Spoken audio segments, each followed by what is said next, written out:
Welcome to the United We Scan podcast, the podcast by rural carriers for rural carriers.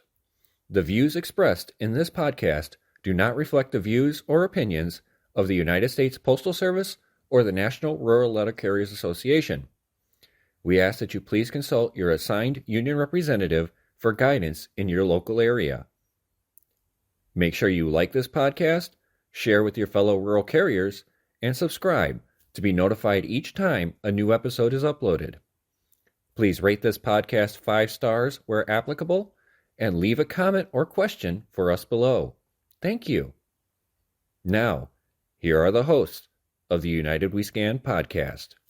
Welcome back, everybody. Episode 56. We have some updates, national convention, negotiations, all that fun stuff. But first, I'm going to start off on a little bit of a somber note. And I know everyone here at the podcast sends our condolences and thoughts and prayers out to the state of Kansas, who just recently lost their former state president, David Troutman, unfortunately passed away on his route.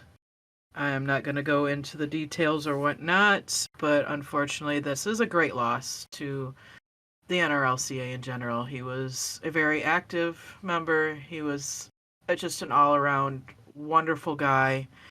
So I just wanted to put that, all our thoughts and prayers are out to his family, friends, and the state of Kansas, as we're losing definitely a prominent figure within our union. Also want to send out some thoughts and prayers to everybody that has been involved in accidents in the last few days. I've seen some on social webs. There was a brand new RCA first day out on his route that was in an accident and had to be airlifted. I don't have the information, state, whatnot. I'm just kind of going off the top of my head here. Also, several numerous accidents with the weather and stuff. And again, our thoughts and prayers are out to all that have been affected by that. And on that note, we're going to kick off the rest of this episode. We have Nick is back with us this week. And we have another special guest joining us tonight, Kat. So we're going to go ahead and start off with Kat. Would you go ahead and give us a little introduction, dear? Hello, everybody. I've been a carrier for about 10 years. I had a relatively short amount of time as an RCA and a PTF, and I've been on the same route since I became a regular. That is awesome. And we love to have you joining us tonight. Nick, how was your week?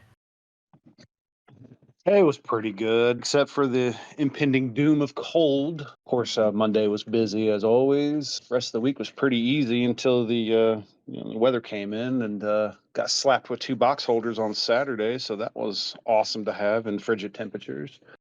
Layered up and got the job done as we always do. Go ahead, Josh. My week was not too bad. Last Friday, submitted some leave, one of which was for an event in late March. And Monday afternoon, I got back off the route, and it was denied due to being out of 60 days. So filed on that. We'll see how that goes. The immediate supervisor's like, you just have to resubmit it when we get to the 60, when you get to the 60-day mark. I'm like, but the point is, with the documentation that I have tickets for something, that's part of the exception. Marriage mail was delivered to the building Friday afternoon, thinking, great, I'll be able to take it out yesterday so I don't have to deal with it this week. Yeah, no, by the time I left Saturday, it still hadn't been dispersed. So Tuesday's going to be really fun. James? I had a pretty good week. It was nice and easy for most of it. And then we got killed on Friday with packages and mail. And about halfway through the route, it started snowing and blowing and snowing and blowing. And ended up driving back to the post office at about 20 miles an hour to get back to the office with the LLV. But now it's going to be extremely cold. So it's going to be an interesting next week with the Arctic temps coming through here. With Monday having Monday off, that kind of helps the coldest day of the week. But we'll see what happens the rest of the week and how many layers I have to put on to survive out there. I hear ya. Yeah, I got done Friday about 2 hours before it actually started up here for me. Okay, it started in about 4:45. I was done by 3. And needless to say, Saturday, we did get our Amazon truck. We got our normal truck, but we had no DPS and only pre-sorted standard bundles of flats. And then our APCs of packages. So, needless to say, Yeah. all the flats are back in the case. And I got maybe 20 packages out of 96 delivered on Saturday and clocked out at noon to go home. So Tuesday Yes. with a high... Huh? I was say Tu- yesterday was the second Saturday in a row that we've had torrential downpours with high winds. Luckily, yesterday I finished my last of CBUs and was on my mounted deliveries when it actually started rolling in. Yeah, so Tuesday's supposed to be a high of 12 degrees. Not looking forward to the long frigid day, but it is what it is. I did have my shadow day on Wednesday, and easy come, easy go are the RCAs. He on Thursday actually got an offer for the PTF clerk position in our office that he had also applied for and decided to accept that over the RCA position. So, I'm waiting on the next one to come in and we'll start it all over again. But other than that, the week itself wasn't too bad for me. And Bill is back with us tonight. I wasn't sure if we were going to have him or not, but there he is. How's it going, dear? Hey, howdy, crew. Just got back from Tennessee, burying my mother-in-law, and I'd like to thank everybody with their condolences and the like 280 DMs that I got. I guess some people don't want to go on Facebook and say, "Yeah, I know Bill." So they DM me, but appreciate all the support, and sympathies from everybody around the country. And in light of that, it's a shame we lost a great man from Kansas there. David Yes. Troutman, I mean, just too young. And I'll bill who you, Chris, you know. But I'm just wound up from driving, so I have no energy or no desire to sleep right now. I just need to participate one way or the other. Well, we're happy to have you back. Thank you. And that you made, your 2 different trips to Tennessee this past week back to Oh, travel geez. safely. I know it's been rough on you, so we appreciate you hopping in with us tonight. I just love 28 hours of driving, in 1 week. I 9 hear hours, you. a whole 36 hours. Sorry, it's 9 hours each way. So it was fun. But, my mother-in-law's at peace, and my wife's still coping with it, but everything was taken care of, done nicely, beautifully. And, I talked to you earlier, Kristen. For Yes. people who don't know, I witnessed something amazing at her funeral. We were driving to the cemetery. And in Tennessee, they have these 2-lane divided roads. There's 2 lanes each way, and there's like 20 foot of medial grass with crossovers and all. People going the other way pulled off onto the shoulder and put their flashes on, waiting for the funeral procession to go by. I've never seen that type of respect ever. And that touched me. I mean, I was dumbfounded. I couldn't believe that they would do this for complete strangers. And I'm talking about, almost every car. Very few cars went by without pulling over. So hats off to Tennessee. Yes, and like I told you when you called me earlier and told me about it, I mean, that just renews the faith in humanity right there. That there Yeah, it are does. people that still have that respect on a divided highway to still pull over and allow and respect the procession going through. It definitely that gets you in the feels. It really does. All right, James, what were some updates you wanted to talk about tonight? All right, so the first update is my union contact got back with me on my dispute and what's going on with it, pointed me in the right direction of where to find the answers, etc. And I did talk about the NDI report, which uses the breadcrumbs, and it says in plenty of places that the NDI report is not to be used for rural carriers, etc., etc. I was just using it as an example of the breadcrumbs of what I was doing on my route, and unfortunately, that cannot be used for anything. And as it stands from the information that I have gathered, the only things that count for your route coverage factor is DPS, WSS, and anything that they actually record electronically, like your box holders, etc. So if it doesn't show up on any of those reports, it does not go into your coverage factor at all. Breadcrumbs do not go in your coverage factor, obviously. So I wanted to update everybody on that to start with, because I talked about it last week. Another update we have to correct. I was informed this week that we were incorrect. We were quoting incorrectly. Our speed matrix value, the highest value is actually 39.45 miles per hour, not 48 like we've been saying. However, we've been saying it for quite a while, so I wanted to update it that it is 39.45 miles per hour is the average speed for anything over 5,030 feet. So, you guys have anything you want to say on that? Oh, thank you very much for that correction. Well, Well, I guess we don't get paid for everything we do, since clerk mail and miss sorts and everything else that are handed off to you aren't, considered in your box factor. I mean, your coverage correct. factor. I mean, so, It's a possibility that it does not count. However, if it had gone through automation, it should count for your stuff. It should count if it went through automation. Those non-machinables, they don't count. And and therefore you don't get credit. that's where Correct. they take, that's the whole purpose of the mini mail survey, is to take an average over those 2 weeks to incorporate that in. Okay. You got it now? So you're still not getting Or are you paid for still? everything you do.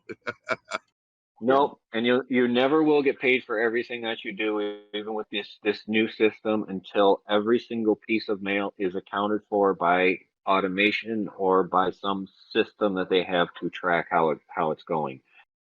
And, So that's part of it. And until we can actually see the actual formulas that they're putting in, the numbers they're putting in, and have some physical way to verify the numbers, it's not going to happen. And with the amount of mail we have still going through the Postal Service, even though apparently, according to a lot of people, mail volume is down, there's still a crap ton of mail that carriers handle every single day, and sitting there and counting every single piece of it would just take way too long. And we're not paid to do that. and this flies in the face of some of the management telling people to stop at mailboxes even if they don't get mail, so they can get their credit. If it's not counted, you're not getting credit. So you're just wasting time stopping at mailboxes that are getting nothing delivered that day. See, And also That way. on that note too, I wanted to add this as well, what Bill just said. Not stopping for mail that you got from the clerk's box is failure to deliver the mail. Still stop and deliver it. Always. I have an all CBU route. So if they're doing coverage factor by just strictly the DPS, then why is the system still flagging some of my addresses as inactive when they do get DPS? But they're situated in such a way that I would never physically approach the house unless I had parcels for them. And yet the system is still consistently flagging them as inactive. Is the address written on there exactly the same as the address in your edit book? Yeah, the address is the same, the edit book is the same, it's mapped the same. Nothing changes at all. But whenever I check it, they'll get mail very sparingly, maybe once every 2 weeks, maybe once every 3 weeks, but it is always marked as inactive. Is it first class or third class? It's first class. Okay. First class should still be marking them as active. They try to mark ones that only get third class as inactive from what I've seen, but I can't explain it. And They're still having so many issues with CBUs and blue boxes too. Blue boxes being on routes they're having problems with as well. and they're And still getting parcels, so, it makes you wonder if I'm not getting any credit for that address, am I getting that parcel credit either? and the problem with the CBUs, which is varying and wide ranging in regards to the credit that you get for it. Like James says, if you're getting, difference between first and third class, if third class is going through the DPS, you should be getting the credit. Class of mail should not make any difference whatsoever for the credit for that CBU. Yeah. There's been instances where people don't get any mail for the first box in the CBU, and they end up with nothing for the entire CBU. There's ones that they're getting less than 50%, and they're getting no credit. It's one of those black holes that I don't think anybody can reasonably explain. Right. Well, Bill, supposedly they fixed that issue with the first box. Supposedly. Yes, supposedly. Supposedly, Until which makes me wonder because I have a few CBU units where my first box is inactive. My first address in that CBU is inactive. So yeah, it until we know for sure. I mean, yeah. Well, I think when they separated the coverage factor for curbside to CBU, part of that was was resolving the first box being inactive affects the whole unit. And in what world does that make any sense? Yeah, I don't know. Right. see, there are But so many questions that on we my have last 4241, my coverage factor was the same for both CBU and curbside. It's all designed to keep us guessing and keep us confused. That is the name of the game right now. until there is complete transparency and we can see everything that they're putting into it and know what's going into it. Because we as mail carriers kind of know how much volume we have in our routes, kind of know the volume coverage that we have in our routes. We know the volume factor of our routes, and we know the numbers are wrong. We can't physically prove it, just like people doing math in their heads. They can't prove the equation that they used to get there, but they got the right answer. But they want documented proof. Well, we want documented proof of how they got those numbers. They won't give it to us, but we want the transparency. And until that time that we have leadership that will give us that transparency, we're going to be in the dark. We're going to be clueless on this. We're only going to have the answers we can find by digging through every document we can find and asking questions. And by the time you do research that, dig every document up, they'll turn around and change it on it again. And not Remember, highlight. Rex was written in stone until they decided that they had a chisel and they wanted to change some things. So we've had Well, what, 4 up? We've had just on the comprehensive guide alone. Since they initially released it, we've had 3 new updates. But we We've don't know had- what those updates are unless we're comparing it side by side. I think some of We've it had- is language in general, but yeah. Well, let's see. I can give you a few of them. One of them was changing cars labels from being counted for the entire year to the mini mail survey. One of them was changing over that carrier pickup should only be used on parcels that are over 2 pounds. And apparently we're supposed to all have Unless scales in it's our truck priority. now, unless it's priority. And I mean, there's quite a few different little changes that cost us money. Every single change they have made has not been to the benefit of the carrier. I want you to think about that. Every change our leadership has negotiated with management has not benefited the craft.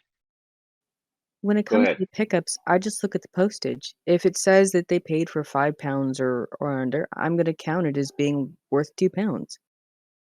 Yep. Ain't nobody got one of time for that. that's one of my favorite pet peeves. If you go to the door and you pick up a 40-pound package that they've, printed out a label and postage on there, but they send it bulk mail or medium rate, okay?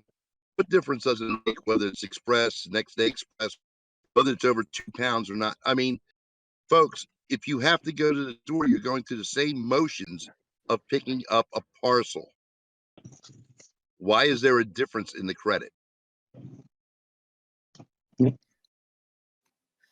For the I have a same reason that customer. the clerks think a spur is a spur and we don't think it's a spur and vice versa. Like they'll sort our small parcels for us and then management won't come and tell us that that's not a small parcel, it's a flat.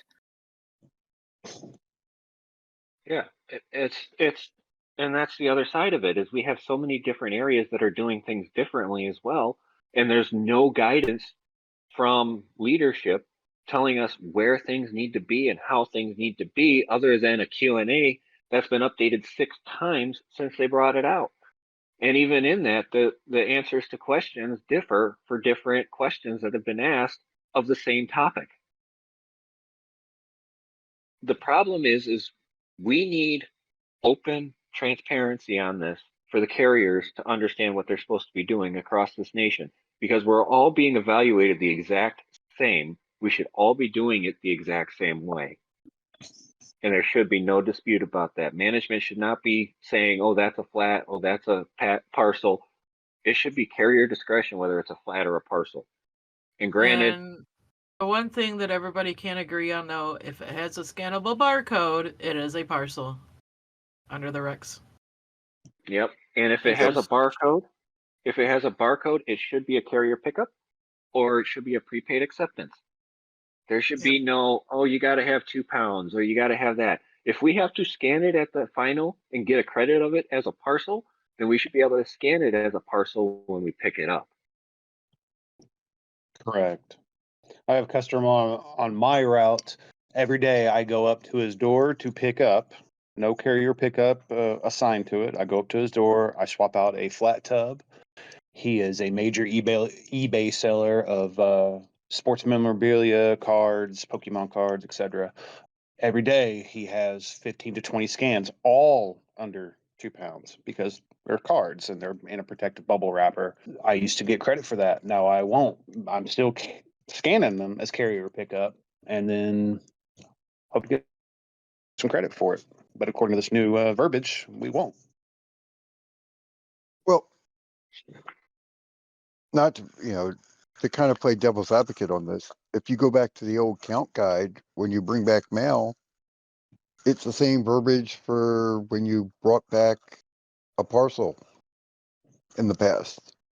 It had to meet those same criteria that they're using the language now as then when you brought it back. Yeah, that is correct. The next topic I want to talk about is what's occurring across a lot of the country right now, and that is cold, snow, and ice, and what carriers can do about it. Because a lot of people are going to be forced into work in these cold, brutal temperatures and icy conditions. The first thing I want to talk about with you guys is what is a carrier supposed to do when it is so cold your skin will freeze in less than 5 minutes? Well, that's Bundle up. unsafe. Oh, I'm sorry. It was a trick question. I was going to say pray. I would say smear call the- Vaseline all over my body. First thing you do is call the emergency line to see if operations are actually open.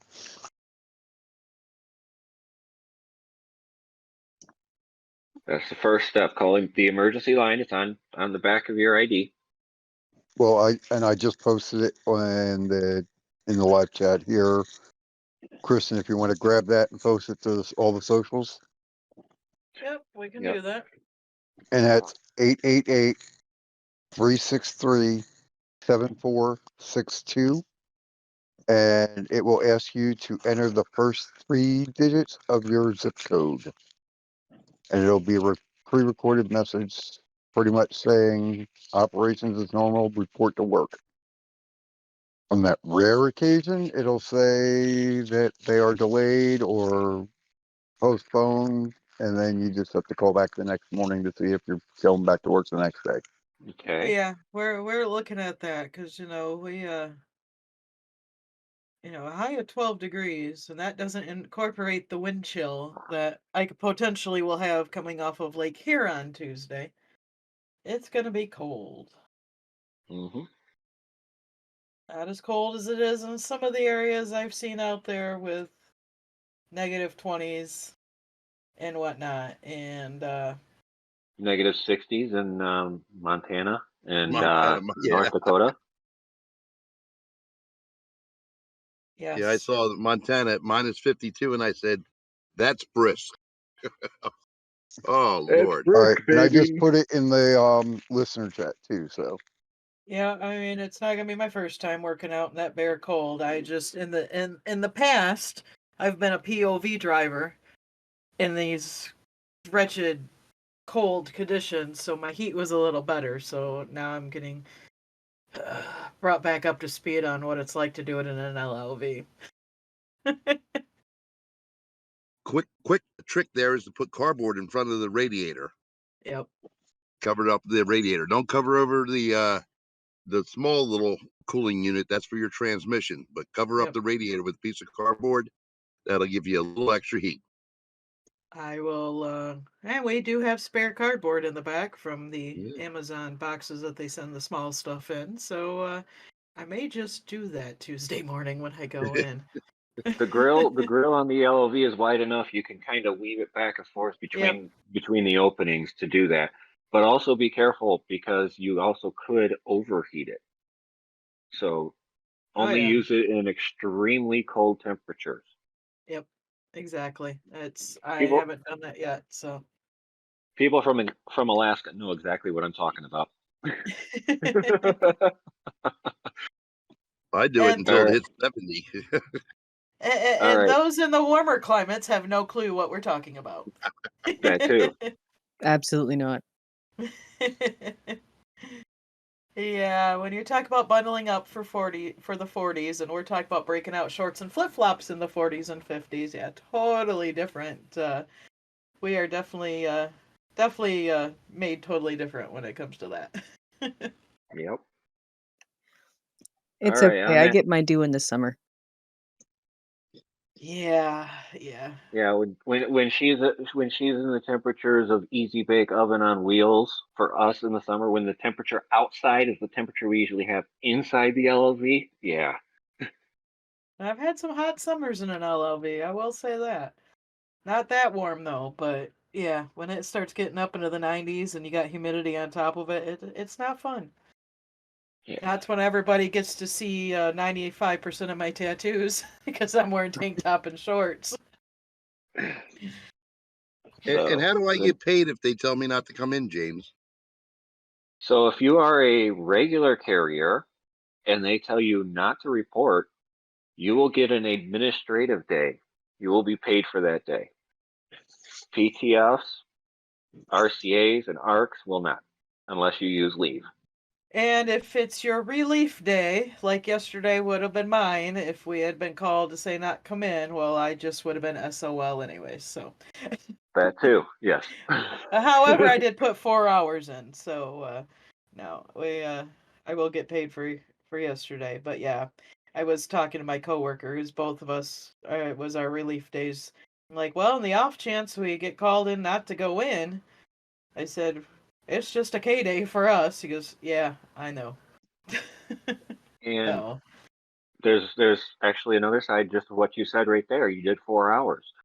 For regular carriers, RCAs, PTS, anybody who shows up to run a route and then the post office turns around and calls the day, For instance, the truck doesn't show up with anything, you have nothing to deliver, and they send you home.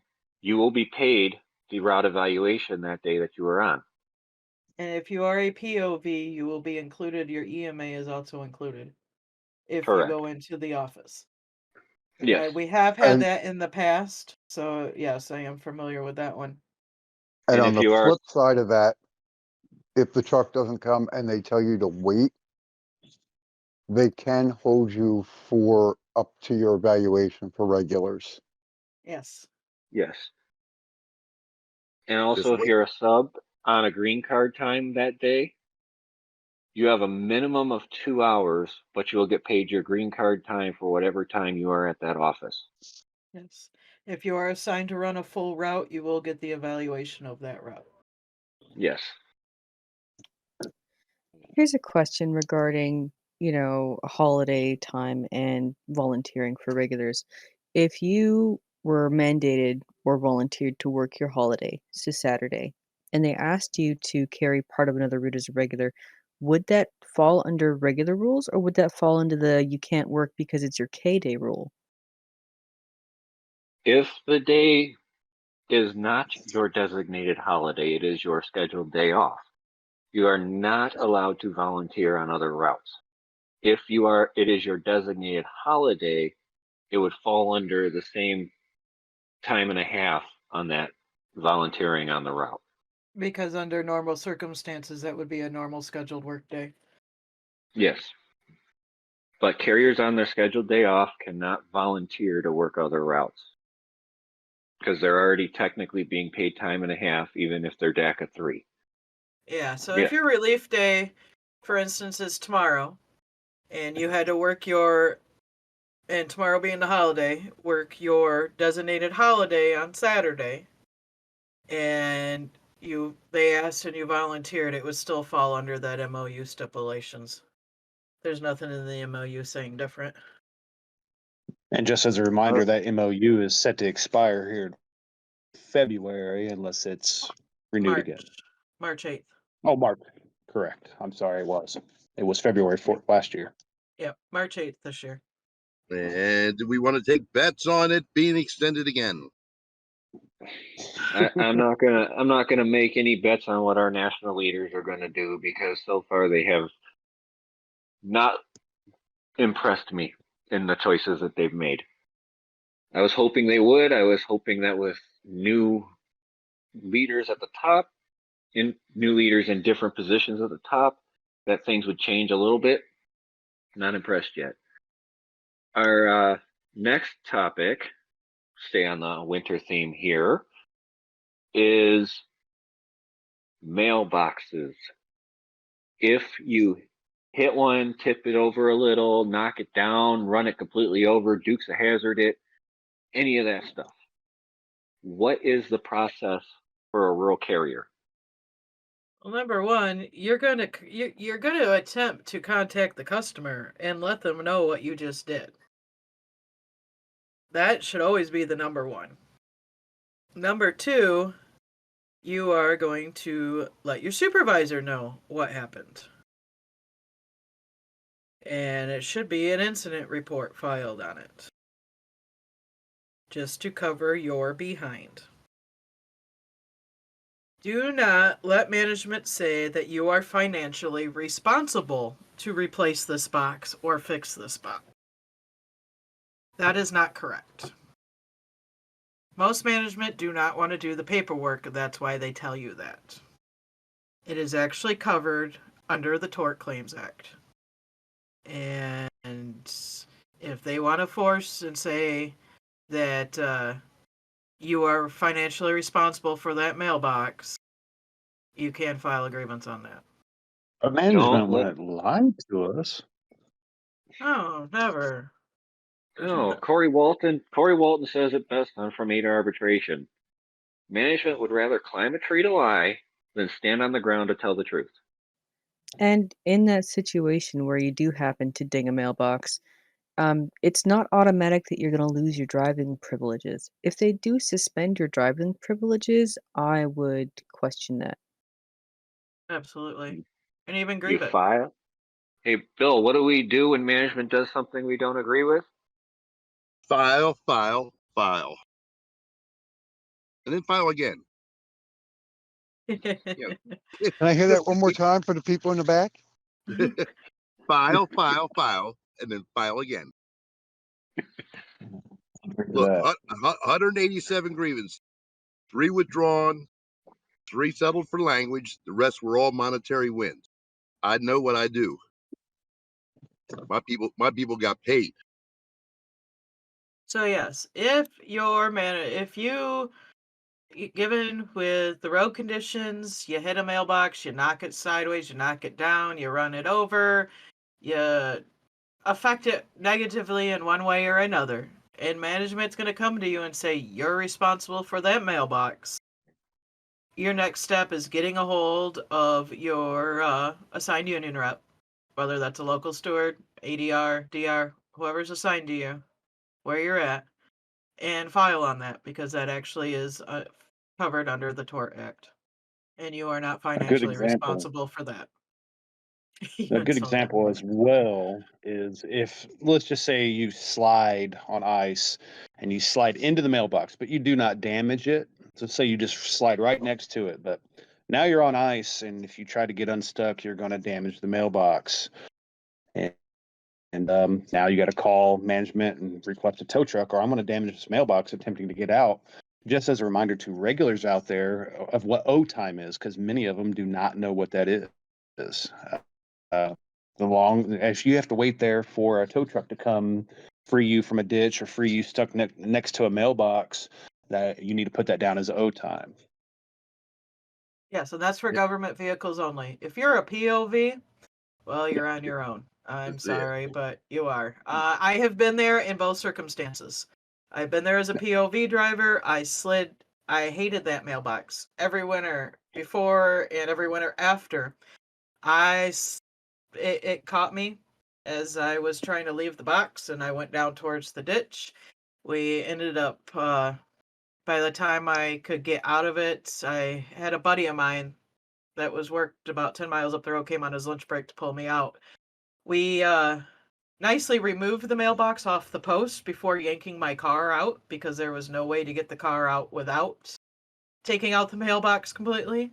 So the homeowner was aware of what was going on, and we did remove the box from the post, yanked my car out in the process. When the post hit my side view mirror, took my mirror out. It happens. And, we put the homeowners were more than happy and fine with that. They put the mailbox up. They had no problems with that. I didn't take out the post at all. So, but yeah, if you're on a POV, well, you're on your own. You don't get O time. Government vehicles, yes, anytime that you are broken down, waiting on a tow truck, any of that type of stuff, it is O time.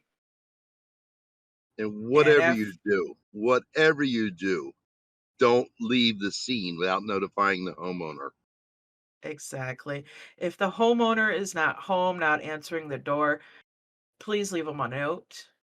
There's the stickies on the 3849s. I've written notes on them and stuck them to the door saying, hey, this is what happened. I tried to, do something of trying to get a hold of the homeowner. Like I said, if they're not home, leave them a note. That way they know when they return what happened, and they're not just calling the office going, well, and completely going off. Just try to make contact. Even, right down to, if you're going up to deliver a package, and normally that's an easy area to turn around, and you slide and you back into their garage, or you slide into something else of theirs, you let them know right away that, that you did something. They usually are a lot more understanding when you're contacting them when it happened right then and there, rather than trying to figure it out after the fact, and then everybody gets in trouble. And just remember, more and more people are getting Ring doorbells and cameras on their houses because of package theft. So they're going to catch that action. So if you actually walk up and leave them a note or something like that, letting them know it happened, they're going to look more favorably on you than if you just drive away, leaving it on the ground. Exactly. Yep. And failing to report it to management is a removable offense. Failing just to to report follow an up, accident. yeah, Yep. and follow up on the O time. Put the O time down on your 4240, and then keep track of it on your phone. When you accumulate 8 hours, you get a free paid day, and they doesn't expire. That time never expires. But if you don't keep track of it, you will never get it. I actually have a DACA tracker at my case. I will if I have a spare 2 seconds on Tuesday or Wednesday, I will remember to make a copy of it and have it posted so I don't people know. I don't know. can print it, can print a copy of it out and keep it at their case. And it's real simple. You put, how much your balance starting, how much you used, how much you're adding to it. And you just keep going. And then when I get my 8 hours and I actually take the day, I say used O day on whatever the date was and subtract 8 hours out from whatever my total is. To actually keep track of the O time log like they should. So definitely keep track of it yourself. Yeah, and like they said, it doesn't expire. So if it takes you 2, 3, 4 years to build up 8 hours, it still counts. And some management will say, "Oh, it resets every year." Don't believe that. And if they try to tell you, "Well, it reset," grieve it. What do we do, Bill? File, file, file. And I just And want to add a note under that. If you are a leave replacement and this happens to you, that wait time, that O time that regulars accrue, is green card time for the leave replacements. So keep track of that and put that time on a green card when you get back. I'm going to say, unless you go over 40 hours for the week, then you're getting compensated for it anyway. Yes. And But some management will try and say, "Well, you were under evaluation, so I don't have to pay it." What do we do, Bill? smile and file. that's over and above the actual your route duties and evaluation. So yes, either way, it's going to be recorded for leave replacements as green card time. I Yep. want to ask everybody here: can the national board be that numb to what's going on in the postal service across the country to our fellow carriers? I mean, there's not a. We know they monitor us, okay, but aren't they monitoring the other websites and saying, "Gee, why is this going on? Why are carriers being harassed? Why are they being exposed to threats in a toxic environment?" Where Well, is the national board in all this? well, actually, I just did a breakdown of Don Maston's latest article that he put in the magazine, where he talks about a few of these things. So I'm just going to segue into that because said we were going to talk about national. I did a breakdown of it, and the things I got out of it were finger wagging at management about the short staffedness, the carriers being out late, and the harassment from management. So he did actually address the harassment of them and talked about RCAs being out that the customer doesn't recognize who is not wearing a uniform, so on and so forth. And then the discussion even turned into some of the things that they're looking to do in our next contract. So if you're able to and you're on Facebook, check out the Rural Mail Carriers United group where I did a breakdown, and I do breakdowns like this on this stuff because we need to look not only at what the words are saying, but the meaning behind them. Because there is a lot more into what is said than just what is written on the page and what it means to every single carrier out there. You got to post that up there in the chat there for everybody to look at that Facebook page. I'm going to post it in the listener chat, and I'm going to also, Kristen's going to share the group to our Facebook page as well. so that way people can access it that way. A couple of the things that I noticed that he stated about changing for this next peak season is he wants to eliminate a lot of the RCA positions in lieu of PTFs. He does talk about removing the tables, so we don't know what that means yet. They still are talking about hiring more people, but I'm believing that the way that they're talking, that they're going to eliminate the requirement for an RCA for every route. And I understand that right now it doesn't seem like we're ever going to get enough RCAs to cover every single route. The PTFs were a stopgap measure because of the shortage of RCAs. Now it sounds like they're going to make them permanent. And also, if that's the case, we were talking about that MOU. I think that MOU might end up in our next contract as well, where regular carriers are now forced to carry other routes just like the city carriers do. And which yeah, that Article 30 protection, which is also, it's kind of funny, is because I know, listening through the city side, that was one of the things that they want to negotiate, was that route protection like we have. They were wanting to go to something like that, to where a regular city carrier is just responsible for their route and not having mandated to then take pivots off of other routes as well. It, you know, I don't want to see that we get mandated to do that, because again, this MOU was supposed to be a Band-Aid. It started during COVID and has been extended for how many years now? It went away for a little bit and then came back. And then extended and extended. I mean, that's the one thing that you look forward to as a when you go regular, is only having to worry about your one route. Yep. I mean, that really, and if that gets taken away from us, there's going to be a lot of upset carriers. I mean, it's totally different. Yes, as a regular, in the 2 months that I've been a regular, yeah, I have volunteered and gone out and helped a brand new RCA on a different route. You know, that to me is completely different. I had no problems. I've only done that a couple times, though. I like the fact that I just worry about my route and then I can go home. And there are times where she's asked if I wanted the OT to go help so-and-so, and I look at her and be like, nope, I'm going home, bye. You know, That's the if we privilege lose, that we have. yeah, you know, if we lose that, that is, I can definitely see if that is one thing that gets lost when it comes to ratification. I could see that a big one getting a no vote. Yep. If Yeah. that comes up to, if that's how it goes, I mean, that, not saying it is or it isn't, because we don't know. We won't know for a while, but if we lose that protection, yeah, I'm not that's a no vote right off, instantly for me.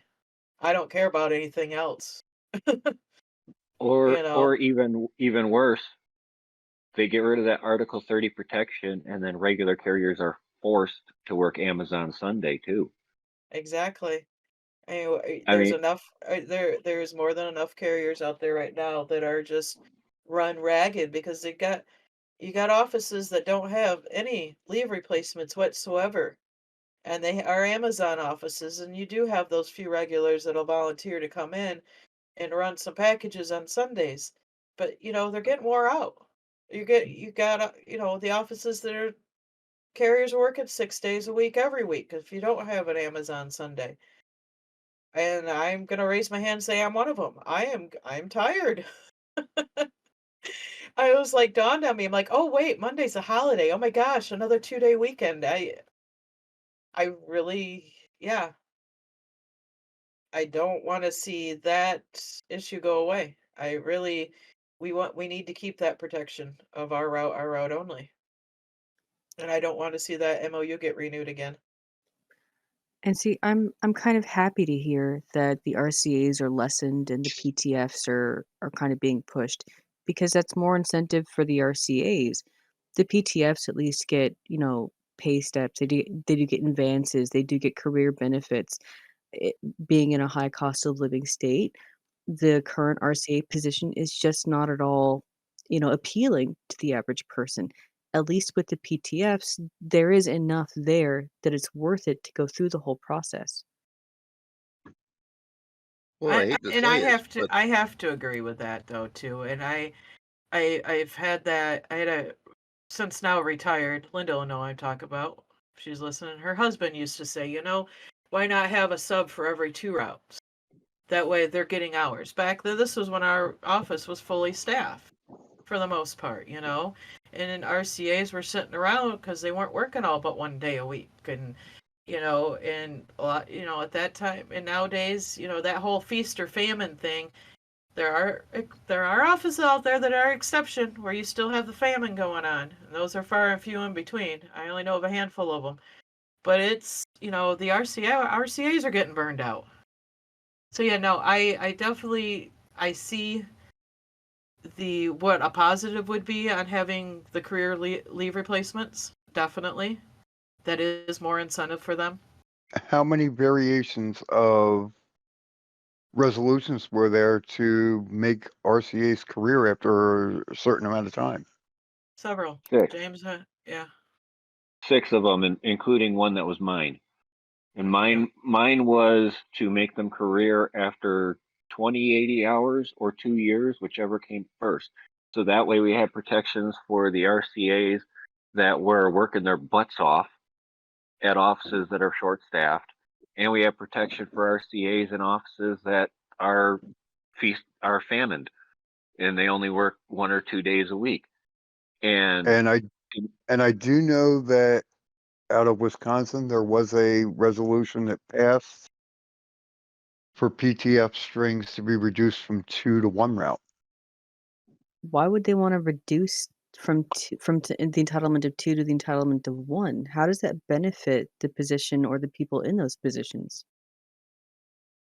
Well, the thought process was it allows for RCA conversion to career status, which essentially is the PTF position, without losing the 1 sub per route. That doesn't necessarily mean you'll only have 1 route, but the thought process was without taking away that 1 sub per route, you can still allow RCAs to be converted to career after a certain time frame. all right, let me be devil's advocate here.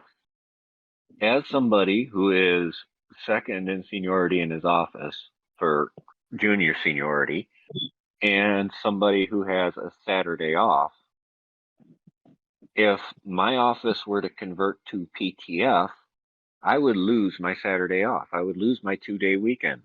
I wouldn't get Saturday or Monday. I would get Tuesday, Wednesday, or Thursday, or Friday. And I understand there are offices that have that have been forced into that, especially with our current contract reducing the requirements for management to turn an office PTF.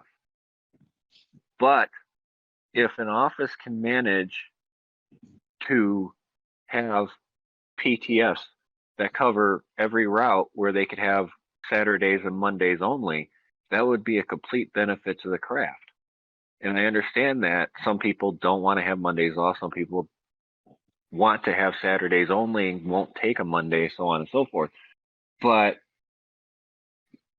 as somebody who came up as an RCA who works Saturdays and Mondays every week, it was a great thing to have. So if anything, I would go for requiring RCAs to have 2 routes that they run. That'd be fine with me, and guaranteed 2 routes. But then you have Rex, which has turned a lot of K routes into J and H routes, which screwed a lot of RCAs over in the first place, and a lot of them quit because of it. There are so many flaws right now in the system that if we were to turn around and make every single office that was short subs PTFs, we'd be screwing over a lot of carriers, and we'd have even more people quitting. We'd have regulars quitting. We'd have subs quitting because they weren't getting as many hours. So it's a James, double-edged sword. under what you just said, RCAs cover 1 RCA per 2 routes. You would still lose your Saturday. No, because in my office we have Saturday and Monday SDOs without formula. touch on that too, Are, because in my office now, as a smaller office, it's more feasible because of Yes. our 4K routes. 2 of us have Saturdays, the other 2 have Mondays, and then we have our J and our H. And so yes, I mean, as an RCA, at the time when I was an RCA, I had, and at that time we had 2 J's and 1, 2, 3, 4, the 4Ks. My primary at the time had switched to a Monday, and then the 2J routes had opposite relief days, their weekends. So on the matrix wise, I had my primary on Monday, and then my secondaries, and yes, I said secondaries plural, were the 2J routes. So I was working every Monday and Saturday. I was just rotating between the 2Js on Saturdays. So in a smaller office, yes, that works. But when you're talking bigger offices with a lot more routes, that may not always be feasible with the Saturday Mondays. Yeah, I understand that, and especially if they're in areas that a lot of people don't want to work for the post office or don't want to have just 2 days a week of work.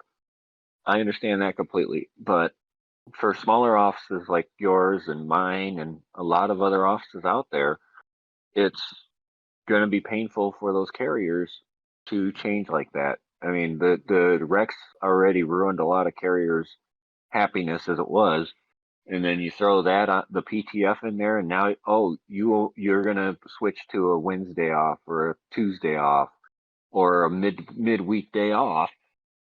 They're gonna be upset about that too, just like, well, everybody is, I'll, as it is in I'll formula tell you what, offices. when I had Wednesday as my relief day, I didn't like it when it first happened, but it was great because you had 2 days of work, you had a day off. You had 3 days of work, you had a day off. And being Wednesday, you could make all of your appointments and doing all your running around that you can only, stuff you can only get done during the week. Having to use leave to have that off. Right. Which I totally can see that too, given what my circumstances are And you currently, have that benefit of if you get overburdened, they can only cut you down to I forget what 40, the exact standard 4, hours are, but it's 45. 45. very, very high 44, but 45K. Yeah, It's like right 45K. there at the cusp. Well, it's like it's actually 44, but the standard hours are like at the very, very top of a 44. So they just say 45. I think the language says 45K. It's actually the standard hours. Yeah, but I think all the language I've read is said 45K. But yeah, we don't know what's going to happen with negotiations until they tell us. And as we all know in the past, we normally don't find out until ratification meetings. Well, Yep. So, it's funny with James' dissemination of Don's article that 2 of those items that Don apparently is pushing for, his opponent ran on them last year. yes. Isn't that a Yeah. funny thing? Coincidence. And it's going to be even more complicated because with the push to move everybody into SDCs, the smaller offices are theoretically going to be eliminated. And we're going to have more situations where you have a very large office with not enough people to cover. Even less people to cover if the RCAs are ones that are willing to travel. And the way Rex has been ruining routes, going to these SDNCs, they're not going to get much higher in your evaluation from them either. So, especially with that 39.45 miles per hour that you have to maintain on 25 and 35 mile an hour roads out of the SNDCs. And that doesn't include traffic control points and rush hours and anything else of that nature. Mm-hmm. And then if it's a POV route on top of that, they're going to have all that. Even though they're going to get EMA for that, they're going to have the travel time from their home, which is near the post office they're at now, all the way to that SNDC that they're not being paid for in that POV. Yep. and additional wear and tear. Yeah.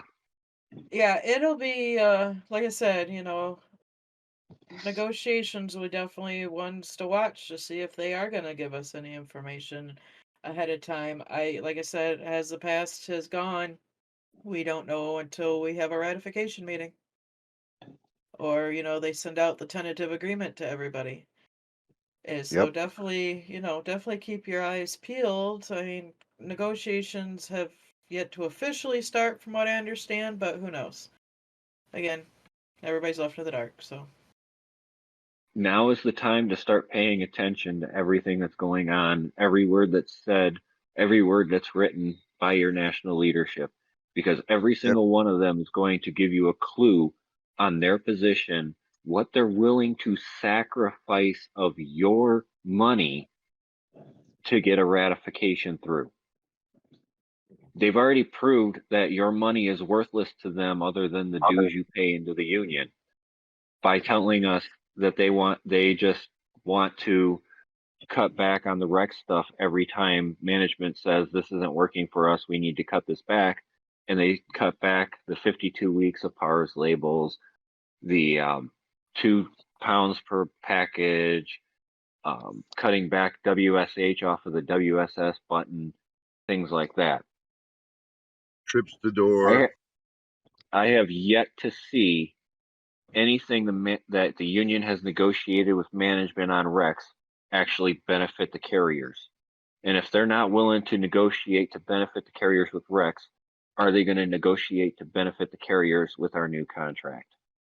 And you still see offices and districts that are trying to benchmark stuff, whether it's end of shift duties or your trips to the door scans. I mean, I had to tell my supervisor one day last week, I said, so if I get flagged because I had 5 trips to the door at one delivery, I said it's because they had 3 twin mattresses and 4 other extremely large boxes. I'm not Superwoman now. As they peer through the curtain at their door to watch me in my 3rd trip up, and then they see me and quickly close it. Yeah. I said, yeah, I had 5 trips to the door on that one stop, so if they want to say something about it, that's why. That's I funny. You actually- were Superwoman when you were an RCA. You were Hey, a super now. carrier back then. Yeah. See how things change? Went from super sub to lazy regular. Look at that. No, I am not lazy. I am not lazy. Hey, I Not don't have like a that. cat picture yet, Josh. But Oh, I put one this morning in one of the groups. Doesn't count. but like I they haven't. said, I have not been inside. I've been out in the garage all night. So Anything else I we mean, want to touch on tonight? Guest but speakers, new people. like you just said, Kristen, the benchmarking. I just saw that people were saying their management's telling them they have 5 minutes on end of shift duty. No, it Yep. takes as long as it takes. It is not only the guides on the union website tell you all the stuff, but in the PO 603, it tells you all the end of shift duties that a rural carrier is required to do. And you can sit there and check mark each item as you do them at the end of shift. And until that list is done, you are on return to DU time. And And I had that to. also Go ahead. includes LTM and DPM mapping of your route every month because it will change on you. Yes. As our guest Kat Yes. said, her CBUs are getting marked vacant even though they're not vacant. Yes, it So will be on the change. lookout for that. My office is trying to benchmark our pickups. They told one carrier he was not allowed to scan them as prepaid because doing it in the Rex menu already gave him credit, and he was basically double dipping by doing prepaid. But if you don't do them as prepaid, the carrier doesn't, or the customer doesn't get the acceptance scan. And then you get complaints about why isn't my package being scanned as accepted? It's on the bell curve. Okay. I look at that. If you give me 5 minutes of end of shift duties, well, heck, by the time I park my truck and shut her off and hit my return to DU, it's going to take me 5 minutes to get everything gathered around and back in the office half the time.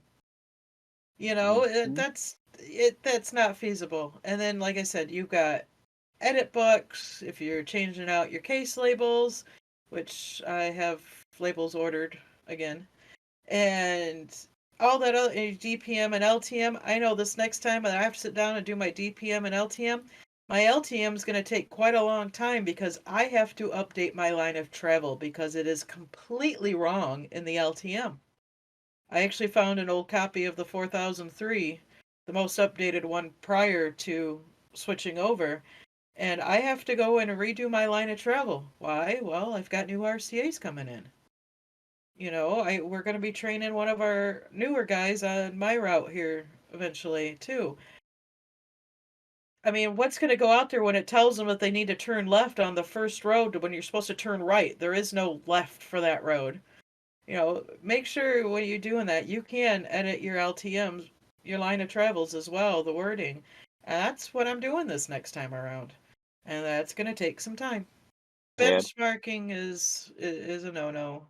If your office is trying to benchmark, get a hold of your assigned union rep, your stewards. That's the best advice I can give you on that one. But does anybody else have anything to add? Kat, Nick, anybody? Yeah, I have one thing, Kristen. Go ahead. To all the RCAs and PTFs out there, I know that you're getting overworked. Many of you working 6 or 7 days a week for umpteen weeks straight.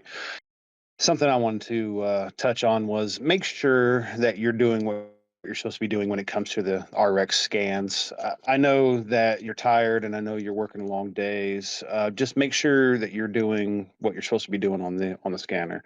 Make sure you're making all your scans to properly accredit the route.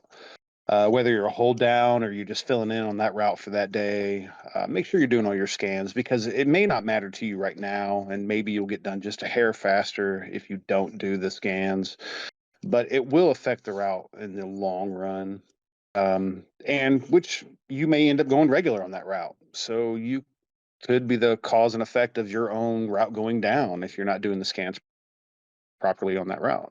So just do what you're supposed to do on there, as frustrating as it can be sometimes. And And reach out. conversely, make sure the regulars do the job too, because that affects their subs as far as their pay is concerned. Yes. Do it Absolutely. for the route. Yep. Absolutely. My advice is just don't be afraid to ask questions. You know, a lot of people who are confused or don't understand how something is done, or if they think they have a grievance, they say, "Well, I'm just not gonna follow through with it because they're not positive, they're not sure." You know, there's nothing wrong with asking people if there is a problem or, you know, this is WSH. Do I scan this or not? This says box holder, but is it for all my addresses or is it only for my businesses or only for my residents? Because it asks you all deliveries are only residential. Like, don't be afraid to ask a regular carrier or a steward or even management. Ask for clarification. That way you know what you're doing. Absolutely. And don't be that regular that blows off an RCA or PTF when they have a question. Take the time to answer the question for them. This is someone under you that doesn't have that much experience. You know, teach the craft so that way they can be better. Well, and that RCA is going to run your route. All these subs, all these people here that are coming in after you have to be able to trust them and trust that they're educated enough to do your route and then do their own route. Because otherwise, they're going to get frustrated. They're going to say that the job isn't worth it. All of the evaluations are falling. Nobody's getting paid what they feel that they're due. Like, it is up to regulars to help foster a better environment for those subs. Because when they come to you and say, "Hey, I've worked 6, 7 days this week. I'm frustrated. I'm tired. I don't think I want to do this job anymore." We should encourage them to not quit, not because we want our vacation time or our K days, but because we want them to legitimately succeed with us. Absolutely. Kat. And we don't succeed if they don't. And This is true. Just remember the RCA you train may be the regular on your route later on. They may be, Absolutely. or they may be, there something, God forbid, happens and you have to take 6 months off or longer.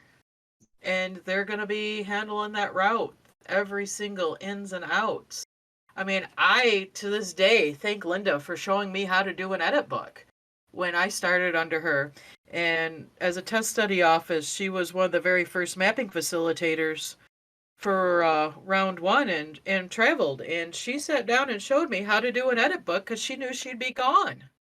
If she had never showed me, I got regulars in my office that are clueless on how to do an edit book. I went in and had to change where my rows start on mine the other day, just because of how much mine has shifted around and changed. So, don't be afraid as, as a regular, and I'm speaking as a new regular, I'm only 2 months into this. And you have an RCA and they're doing good and they're getting it. Don't be afraid to show them some additional things that are included in the route upkeep. Because you never know what's going to happen in the future, and they're going to have to be the ones to do it. And on the other side of that, if you are a sub or an RCA or even a regular, and somebody comes to you and says, "Hey, I think you're doing that wrong. I think you're supposed to do it this way." Or, "Here, let me show you an easier way to case those. This will help you go faster. This is an easier way for you to load your vehicle." Like, don't take it as an attack. If someone's trying to give you advice or help, they're trying to help you do better. It's not always you know something that they're nitpicking about. It's not always a negative thing. And I think a lot of the newer people tend to take a lot of what you would think is advice as criticism, and it Mhm. creates a lot of dissidence. Absolutely. Anything else, anybody? Or we'll go ahead and wind this down for tonight. Well, I have an Over it. urge to, nuke Grand Admiral Thrawn since he's a bad guy. I think somebody owes us an audio version of something. Hinting at something there. I'm just saying you'd reach a much wider audience. We could always throw it up as a midweek bonus. Yeah. But All right. I have nothing else. all right, so we're gonna wind this down for this week, guys. Again, I want to thank Kat for joining us this week, and Nick for coming back, and welcome back, Bill. Yay. Thank you for having me on. Not a problem. Anytime you want to hop on, you're more than welcome. And Josh, your final commentary for tonight. Like we've all said earlier, it's weather's not great. It's cold, it's windy, it's wet, it's icy, it's snowy, it's rainy. Be safe out there. Be diligent. Be careful. Don't get overwhelmed. If you do, take a step back, take a deep breath, and step back in. Have a good week. We'll see you next time. With all this talk of winter weather and stuff like this, just remember, layers do help. They will help protect you. If you're in the wind chill area, cover exposed skin. Take care of yourself, because the only person responsible for your safety is yourself. Not management, not your customers, not even the other people out on the road out there. It is your responsibility 100%. And no matter what, we're going to get through this winter and we're going to move on to the summer contract negotiations, and we'll get through this because we're all in this together. Bill. Well, it's nice to be back in the swing of things. I always preach safety, and I'd like everybody to keep David Troutman's family in their prayers.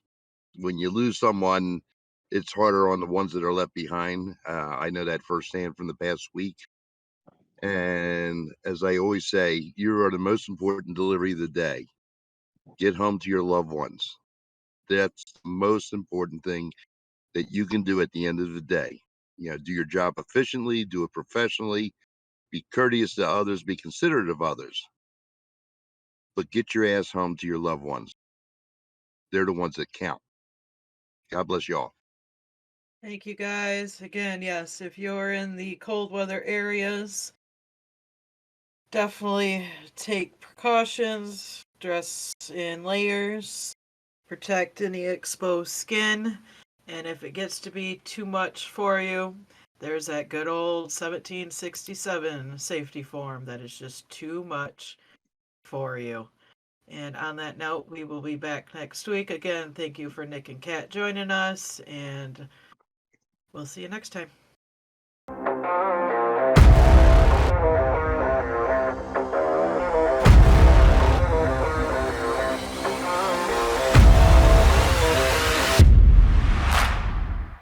File, file, file. Can I hear that one more time for the people in the back? File, file, file, and then file again.